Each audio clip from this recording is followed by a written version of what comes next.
Qual é, rapaziada? Meu nome é Nicolas, como você já devia saber.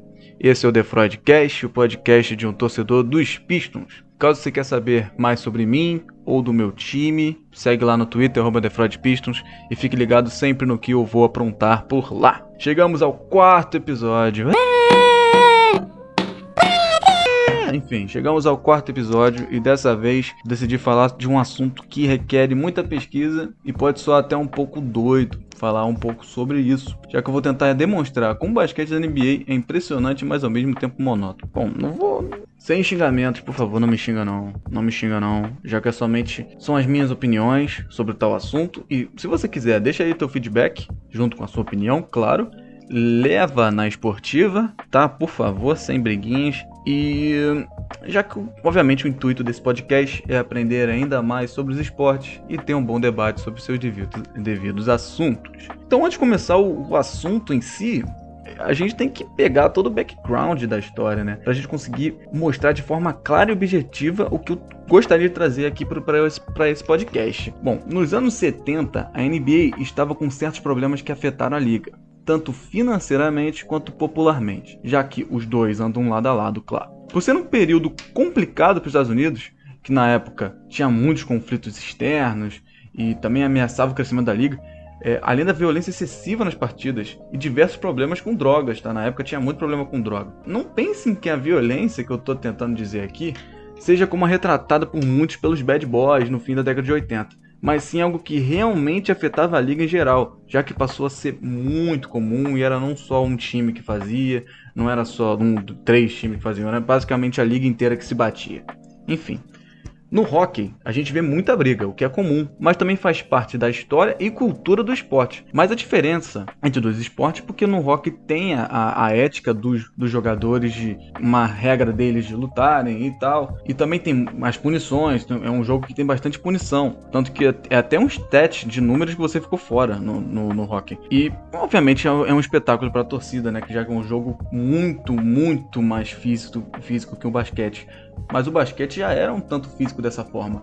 Lá no início no basquete, em 1890, meus amigos, eles jogavam em grades. Era assim, absurdo, tinha sangue na quadra, era algo bonito de se ver. Imagina o Bill Laimbeer nessa época, meu amigo, eu não quero nem imaginar o que ele faria.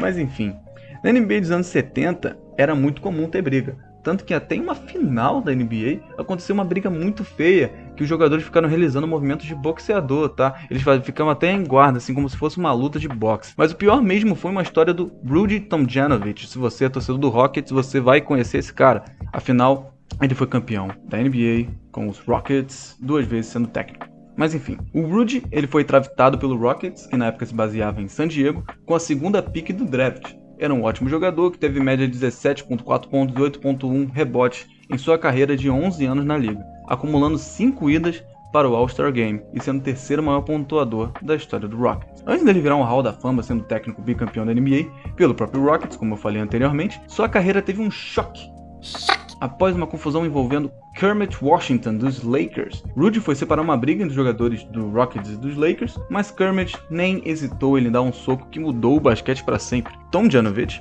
quase veio falecer pelo soco, já que foi tão forte que o mesmo sentiu o líquido espinhal pela boca e teve diversas complicações devido a isso. Depois de 5 meses de recuperação intensiva, o Rudy voltou para o basquete e na temporada em que ele retornou, conseguiu ser selecionado para o All-Star Game. O arquivo pode se encontrar no YouTube, mas eu recomendo que vocês não assistam porque é muito forte, é um conteúdo forte demais. E tem uma galera que presenciou a briga que disse que quando o Rudy bateu no chão era como se fosse uma melancia estourando, para você ver, quando teve um soco mesmo, como se fosse uma melancia estourando, para você ver a força do soco do Kermit e como isso afetou a liga em si, a carreira do Rudy e o próprio Kermit, que quase que teve diversas, enfim. Foi um BO gigantesco nessa época, então o comissionário tinha que mudar essa parada.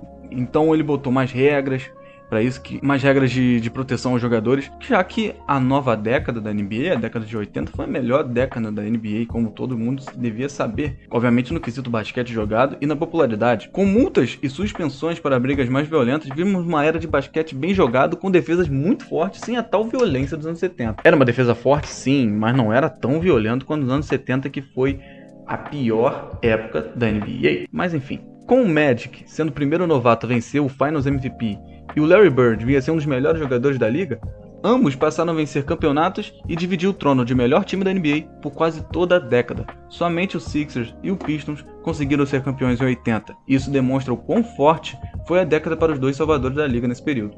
Com os Bad Boys prontos para acabar com essa dinastia e obviamente pronto para deixar o seu legado na liga, o time liderado por Isaiah Thomas passou a ser considerado vilão por ser considerado violento através da forte defesa baseada no mind game e no jogo físico. Outras equipes como o Knicks e o próprio Celtics faziam faltas muito duras, muito fortes, o que passou a ser padrão para parar jovens jogadores com potencial enorme. Digo, obviamente, do Michael Jordan, já que as Jordan Rules se baseavam em parar o MJ, caso ele chegue perto do garrafão de qualquer forma. Sem as flagrant fouls, qualquer falta feita na época era apenas contada, então era claro que os jogadores iriam se cansar fisicamente e a defesa iria sair pela frente, claro, ia ser muito melhor para a defesa. Além das multas, a criação das flagrant fouls ajudou muito o controle de defesas maldosas e deixou o basquete mais limpo, entre aspas. Enfim, limpo entre aspas.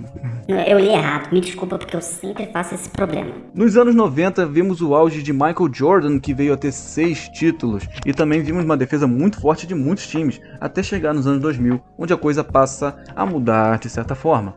Faz tempo que não vemos jogadores dominantes como Shaquille O'Neal ganhar o prêmio de MVP. Isso pode ser considerado e explicado devido à penalidade chamada hand check, que impede jogadores de tocarem as suas mãos, as costas ou o corpo do jogador que está atacando. Isso pode ser explicado, já que, utilizando as mãos, o defensor pode mandar o jogador ofensivo para o lugar onde ele quer e facilita a defesa. Hoje, muitos dizem que com a implementação dessa regra, o basquete mudou e praticamente não existe defesa. Eu concordo com isso em partes. Não acho que, obviamente existe defesa porque o meu time foi campeão mesmo com essa regra. Mas é um pouco mais fácil para o ataque atacar. Mas enfim, já que passa a ser muito mais fácil um jogador ir ao garrafão e buscar uma enterrada, uma bandeja. Mas mesmo assim, no início, vimos uma equipe fortíssima defensivamente vencer o título da liga sem precisar dessa regra. E essa equipe foi o Pistons de 2004, com um dos melhores defensores da história, o Ben Wallace. Eu não sei imitar Silvio Santos, desculpa aí. Desculpa por mais uma vergonha. Na época em que víamos defesas muito boas, que sabiam parar o ataque adversário de forma impressionante, reparamos que as bolas de 3 eram pouco utilizadas, e seriam mais utilizadas por jogadores específicos que tinham esse papel. As bolas de 3 eram muito mais utilizadas em momentos mais específicos da partida, quando realmente necessitava fazer o arremesso. E tinham times que chegavam a usar esse arremesso apenas 20 vezes em toda uma temporada. Isso obviamente mudou com o tempo, já que a hand check acabou por ajudar indiretamente o ataque e fez com que jogadores mais baixos consigam jogar o esporte de uma forma mais tranquila, sem tanto contato físico como nos anos 80 e anos 90. Além dessa regra, nos anos 90 tinha uma bem específica chamada Illegal Defense, que proibia a defesa em zona, o que ajudava o ataque mesmo com hand check. Essa penalidade parou de ser utilizada e com o incremento da defesa em zona dentro do garrafão, as bolas de 3, de certa forma, passaram a ser muito mais utilizadas. Que era óbvio, né? O cara vai no garrafão, tem 3 malucos em cima de você, é mais fácil você tentar um arremesso de mais longe, principalmente se você for um cara menor pro basquete, que obviamente são os caras um pouco mais baixos, de 1,90 m por aí.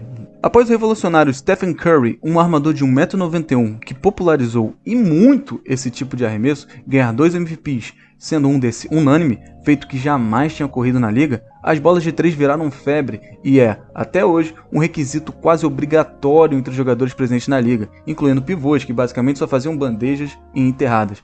Hoje tem essa carta na manga. O que ajuda em minha tese hoje no basquete praticamente não há posição, já que todos realizam mesmo... Todos realizam... Vamos lembrar que o Nicolas errou tudo. Hoje tem essa carta na manga. O que ajuda a minha tese em que, hoje, no basquete, praticamente não há posição, já que todos realizam o mesmo, arremessos de bolas de 3. A liga mudou, e hoje temos feitos históricos atrás de outros feitos históricos. Jogadores fazendo 50 pontos em vários jogos, e muitas equipes fazendo mais de 100 pontos por jogo. A monotonia passa a ser mesmo o estilo de jogo de cavar faltas e utilizar apenas bolas de 3 como principais jogadas. Sim, pode ser considerado uma crítica ao James Harden, já que o mesmo tem mais field goals do que field goals na carreira. Mas tem mais respeito, pois foi MVP e é um dos melhores jogadores da liga, e essa é sua melhor arma do jogo, portanto é óbvio que o mesmo vai usar o que ele sabe para ter o seu melhor desempenho. O que deixa o basquete da NBA monótono mesmo, na melhor fase da liga em anos, é basicamente saber que todos os times vão tentar a mesma jogada, já que obviamente é a mais valiosa. Hoje, poucos jogadores realizam mid-range, uma arma que até a década de 2000 era a principal da liga, e isso demonstra a mudança que o basquete mundial está tendo. Mas existem alguns jogadores que se destacaram de certa forma, de uma forma diferente, pois os mesmos aparentam não ver apenas os stats, mas sim buscam vencer e fazer o seu melhor para isso. Os principais nomes para o futuro da liga, em minha opinião, mas obviamente podem acontecer mesmo, são Luka Doncic e Giannis Antetokounmpo, já que os mesmos, antes da temporada ser paralisada, estavam quebrando o recorde de nada mais, nada menos que Wilt Chamberlain. Sim, eu sei que é um stat que eu estou falando, o stat que eu estou falando é o PER, que o meu companheiro Renan Honk me deu essa ajuda aí, falou que é um stat falho. Me desculpa se eu estou falando disso aqui, desse PER, mas eu achei impressionante mesmo, porque inclusive o Harden, ele tá logo abaixo do Wilt Chamberlain nessa mesma temporada, e é All-Star, é All-Time, entendeu? É muito tempo.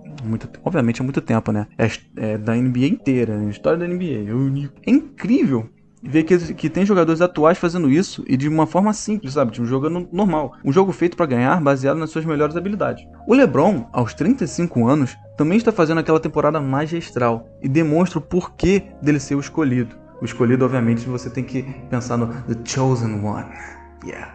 Então, ele foi escolhido lá em 2003 para ser o futuro da liga, que em tese está em boas mãos e virá mais jogadores bons ainda. Giannis e Luka têm a capacidade de fazer diversas finais da NBA no futuro, e nesse momento os dois brigam por MVP, sabendo claro que a diferença entre os dois está um pouquinho grande, já que o Giannis já foi MVP e pode vir a ser back-to-back MVP nessa temporada. O Giannis e o Luka têm a capacidade... Nossa, eu já li isso aí, Nicolas. Porra, tu tá desfocado legal. Giannis, para uns, pode ser aquele que só corre em terra, só corre e faz a bandeja, mas o intuito do jogo é pontuar, não é mesmo? Sei que para muitos bolas de 3 pode ser algo irado se ver num vídeo de melhores momentos, mas uma jogada à bandeja ou uma enterrada tem uma proporção absurda mundialmente, já que é o ápice de um jogo de basquete e inclusive inspirou até o nome de um desenho que eu gosto muito. O desenho é só o Slam Dunk. Uma crítica que irei fazer é simples. Nomes como Ben Simmons não têm tanto valor para uns, pois o mesmo não arremessa muito de 3. O que é ridículo na minha opinião, sendo bem sincero, já que o Ben é um dos grandes nomes do Sixers e é um ótimo playmaker, mas muito abaixo o valor dele por conta desse tipo de arremesso, acabam subestimando um pouco do poder do Ben Simmons, ao mesmo tempo que superestimam ele também. É um jogador que eu acho muito bom, eu gosto muito do Ben Simmons, sendo bem sincero. Entendeu a piadinha? Entendeu a piadinha, Nicolas? Você é muito engraçado mesmo. Sobre o Luka, eu vejo brilho e muita determinação para vencer. Saber que o mesmo tem quase a minha idade, está no segundo ano da NBA, sendo terceiro para a corrida de MVP, é algo muito mais que surpreendente e também muito merecedor, pois o mesmo tem basquete para isso e para muito mais. O Giannis eu curto muito a vontade dele em quadra, tanto ofensivamente quanto defensivamente. Nos playoffs passados fomos vítimas dele, e é impressionante o quanto ele expôs o nosso pivô na época, o Andre Drummond. Essas são minhas opiniões sobre os jogadores que têm tudo para a NBA ter um bom futuro, a NBA está em boas mãos e principalmente com boas concorrências, tá? Não são só esses jogadores que estão jogando muito bem, que jogam muito bem, mas o Giannis e o Luka, principalmente o Luka, eu acho que tem um futuro enorme, sabe? Os dois jogadores jogam pra ganhar, jogam pra vencer, e é um estilo de jogo que eu particularmente gosto, e eu acho que eles podem quebrar um pouco dessa monotonia que está na liga de hoje em dia, de simplesmente ver só o stat, já que a liga é nos melhores anos apesar da tal monotonia. Obviamente, a liga em si está nos melhores anos ao longo de sua história, né? Eu conversei brevemente com uma galera para entender as opiniões deles, tá? A primeira pessoa é conhecido por muitos de vocês, já que ele participa do Podcast e é um dos caras mais carismáticos que tem por aí. O Penzada, não sei como se fala isso aí, meu irmão, ou famoso mundialmente Lucão Chapado, me respondeu as seguintes perguntas. Qual foi o momento em que você passou a se considerar um fã do Doncic e por quê? Com sua evolução rápida e ascendente na liga, temos quase certeza de que Luka vai ser um futuro MVP, O estilo de jogo do jovem te anima em certo ponto para buscar mais informações sobre o basquete? Cara, o momento que eu comecei a me considerar fã do Luka foi na temporada de estreia, né? Claro, não tem muita temporada dele, mas foi na temporada passada.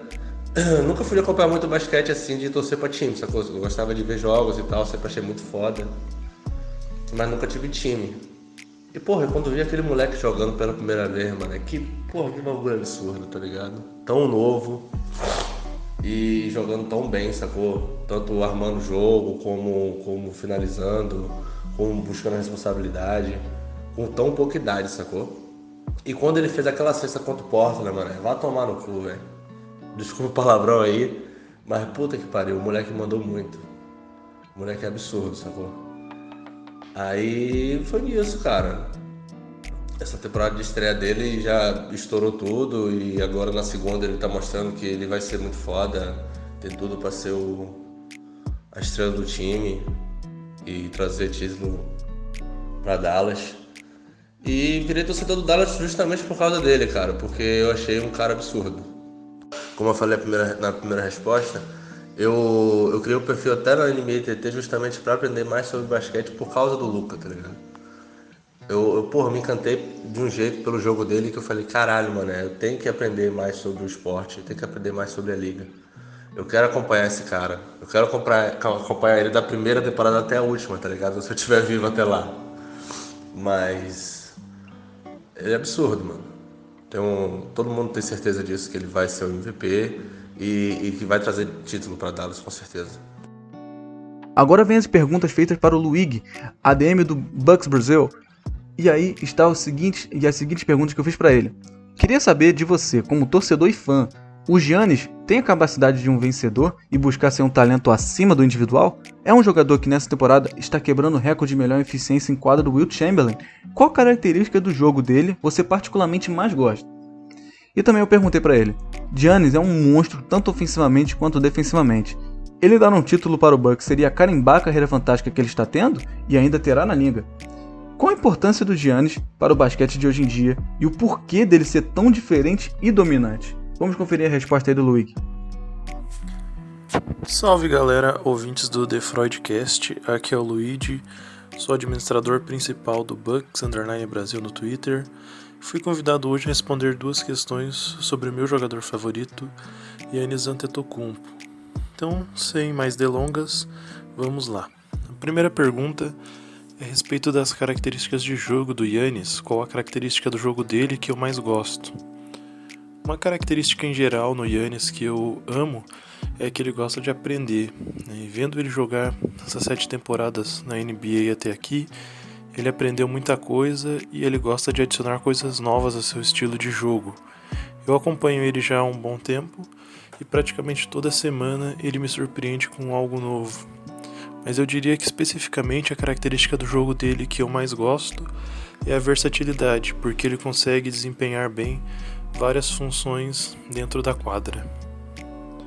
A segunda pergunta é sobre a importância do Giannis para o basquete de hoje em dia e o porquê dele ser tão dominante. Sobre a importância dele, eu vejo em 2 aspectos. Primeiro, como a própria renovação da liga, não só com novos jogadores, mas também com jogadores que conseguem desempenhar várias funções em quadra. A gente pode ver caras com mais de 2,10 metros, com uma agilidade de um armador, a força de um pivô, passando a bola como um armador. E além do aspecto também de globalização, né? Globalizar a marca da NBA. Hoje em dia a gente tem Giannis, que é o atual MVP da liga, tem um novato que foi sensação na liga, que foi o Doncic. Tem o futuro, talvez na posição de pivô ali com o Jokic e o Embiid. Tem o Nurkic também voltando de lesão. Todos jogadores fora dos Estados Unidos, né? Por mais que os americanos ainda tentem forçar um Zion ali no meio desses jogadores, né? A tendência é que cada vez mais aumente a capacidade da própria liga mesmo de encontrar esses talentos de outros países e trazer eles para a NBA. Sobre a dominância do Giannis, eu vejo que ele desenvolveu um estilo de jogo muito próprio dele, se aproveitando do seu físico, sua velocidade, para jogar em transição, onde ele é quase imparável se tiver apenas um jogador para marcar ele. E o Bucks, como uma equipe, se aproveita muito bem disso, né? Porque afinal, se a marcação dobra ou triplica em cima do grego, aí acaba sobrando alguém livre para poder arremessar. Bom, então é isso. Essas foram as minhas respostas. Agradeço ao Nicolas pela oportunidade de participar desse podcast maravilhoso. Me sigam no Twitter se possível, @Bucks_Brasil. Falou, pessoal, e até mais. Agora o último que participou é o Marco, também conhecido como Junior. É amigo do meu brother André SL, que escreve sobre a NFL e é torcedor dos Lions e fala sobre os Lions. O Marco, eu acho que ele também tem um perfil de NBA, um perfil aí no Twitter. De qualquer forma eu vou marcar ele, tá? Então vocês vão ver o conteúdo do Marco. Ele queria começar a falar sobre o basquete, então, para dar aquele apoio, eu decidi chamar ele aqui para responder algumas perguntas. Sabendo que ele é Cavs, então perguntei sobre o LeBron James, que fora previamente citado aqui no The Broadcast. Aqui as perguntas. Como torcedor dos Cavs, como foi ver o time 2016 sendo campeão em cima de uma grande equipe ofensiva e com poder nas bolas de 3 extraordinário?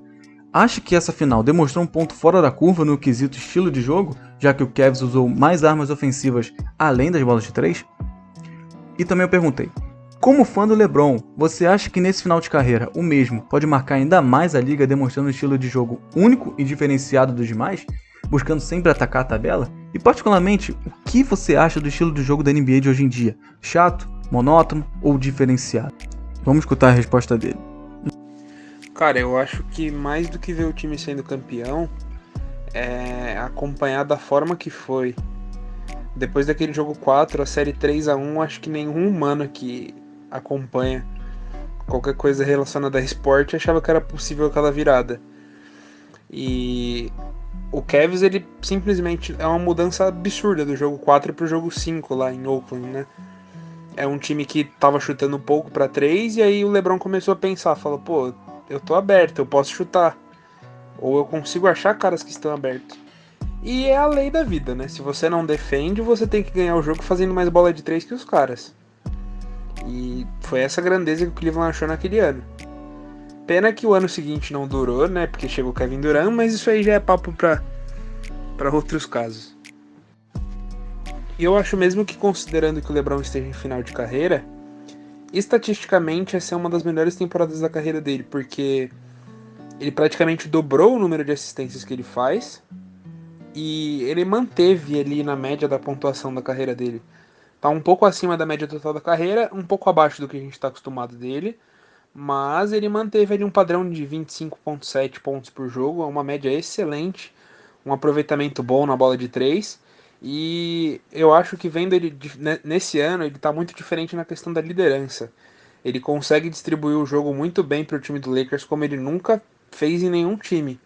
Tá certo, ele sempre jogou com uma característica de armador, distribuindo a quadra, mas essa sinergia que ele está criando, essa liderança para o time, tá algo completamente fora de série que a gente nunca tinha visto antes. E assim, o cara tá no 17º ano dele na temporada. É surreal. Não acho que o estilo de jogo da liga hoje em dia é chato. Eu acho que ele só é mais tático. Então, às vezes a gente tá esperando ver basquete e ver aquelas jogadas plásticas, ver um cara dominando o garrafão, enterrando pra cima de todo mundo. Mas não é o que tá acontecendo tanto porque é um jogo mais técnico.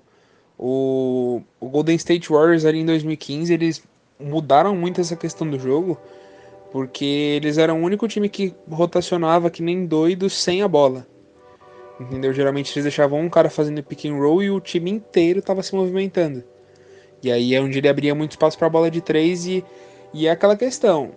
Ou a liga se adaptava a esse estilo de jogo, ou ia ser uma hegemonia ainda maior do que foi o Golden State Warriors nessa época.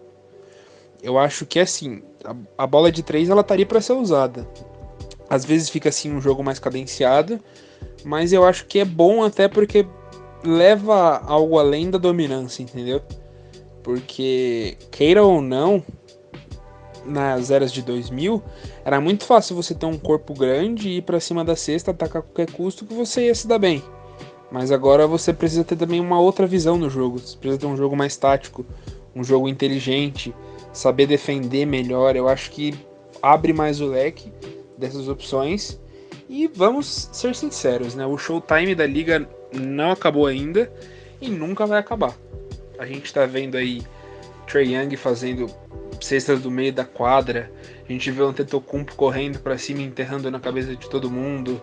A gente vê o Luka Doncic, que é aquele cara que você olha pra ele e você não dá nada, mas ele tá comendo a bola e a liga tá num futuro muito promissor.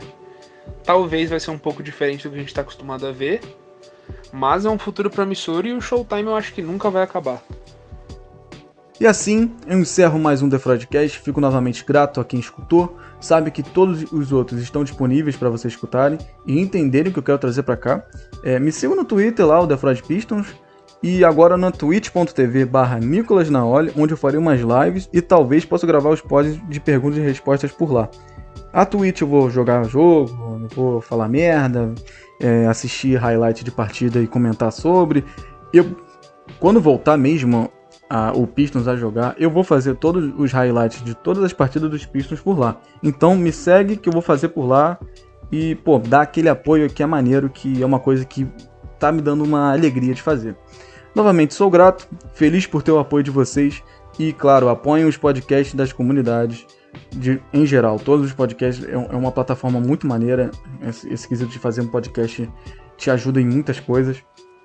Escutem o podcast dos meus amigos lá, o Diegão, que faz o podcast também do São Paulo, do basquete do São Paulo, vai o Basquetcast também. Escutem o podcast, o Posercast e principalmente o podcast, que é a minha rapaziada que eu adoro muito eles. Eles me apoiam muito, me ajudam muito para continuar crescendo. E continuem, tá? E também escutem um novo Draftcast, tá? Que é muito interessante. Simplesmente apoiem, façam o que vocês acham necessário, na verdade. Faz o que você achar melhor da sua vida. E também não se esqueçam de apoiar as meninas, tá? As meninas fazem um conteúdo muito interessante. Estou aqui editando o podcast.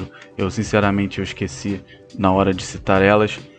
As meninas do Alarmadora, tá? Sigam elas. Também tem outros podcasts das meninas também. Inclusive a Vicky faz o podcast, se não me engano, do São Paulo. Mas enfim, apoiem. Façam o que vocês acharem que for necessário para apoiar o basquete em geral aqui no Brasil. Tenham um bom dia, uma boa tarde, uma boa noite. Tchau e um beijo do The Freud. Nós.